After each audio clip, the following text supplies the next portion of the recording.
Setelah tahun 1830, pemerintah kolonial Belanda mulai menerapkan sistem tanam paksa yang dicetuskan oleh Johannes van den Bosch. Sistem tanam paksa ini memiliki tujuan untuk meningkatkan produksi berbagai tanaman ekspor yang berhenti sejak sistem tanam paksa berlangsung. Faktor kuat yang menyebabkan munculnya sistem tanam paksa salah satunya adalah terjadinya krisis yang melanda kas keuangan Belanda sehingga menimbulkan kerugian besar pasca perang. Selain itu, juga hutang-hutang besar yang merajalela tidak bisa diselesaikan oleh Belanda sendiri. Selain diwajibkan menanam tanaman dagang untuk diekspor ke pasar dunia, rakyat juga diwajibkan membayar pajak dalam bentuk barang atau hasil panen.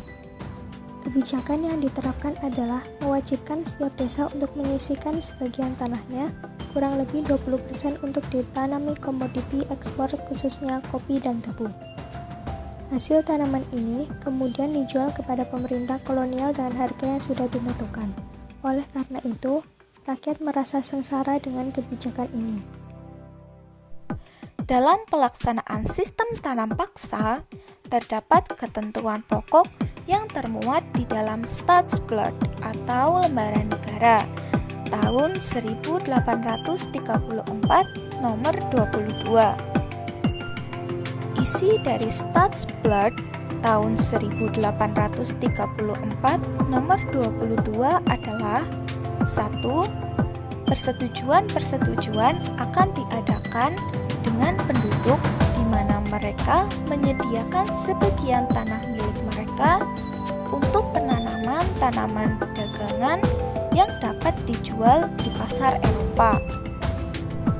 2. Bagian tanah pertanian yang disediakan penduduk untuk tujuan ini tidak boleh melebihi 1/5 tanah pertanian yang dimiliki penduduk desa. 3. Pekerjaan yang diperlukan untuk menanam tanaman dagangan tidak boleh melebihi pekerjaan uang diperlukan untuk menanam padi. 4. Bagian tanah yang disediakan untuk menanam tanaman dagangan dibebaskan dari pembayaran pajak tanah. 5. Tanaman dagangan yang dihasilkan di tanah-tanah yang disediakan wajib diserahkan kepada pemerintah Hindia Belanda. Jika nilai hasil-hasil tanaman dagangan yang ditaksir itu melebihi pajak tanah yang harus dibayar rakyat, selisih positifnya harus diserahkan kepada rakyat.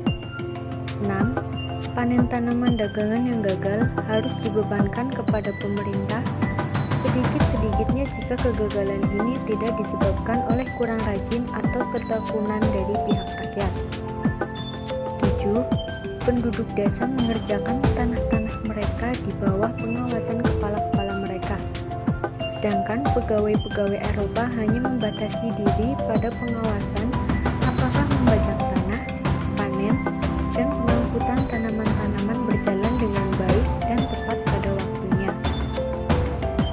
Dampak positif dari adanya sistem tanam paksa adalah 1.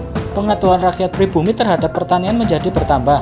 2. Rakyat pribumi dapat mengenal tanaman dagang yang berorientasi ekspor seperti kopi, tebu, nila, tembakau, dan teh. 3. Munculnya tenaga kerja ahli dalam bidang non-pertanian. 4. Penyempurnaan fasilitas yang digunakan dalam pelaksanaan tanam paksa. Dampak negatif dari adanya sistem tanam paksa adalah 1. Terjadi penyimpangan-penyimpangan yang disebabkan oleh adanya peraturan kultur prosenten.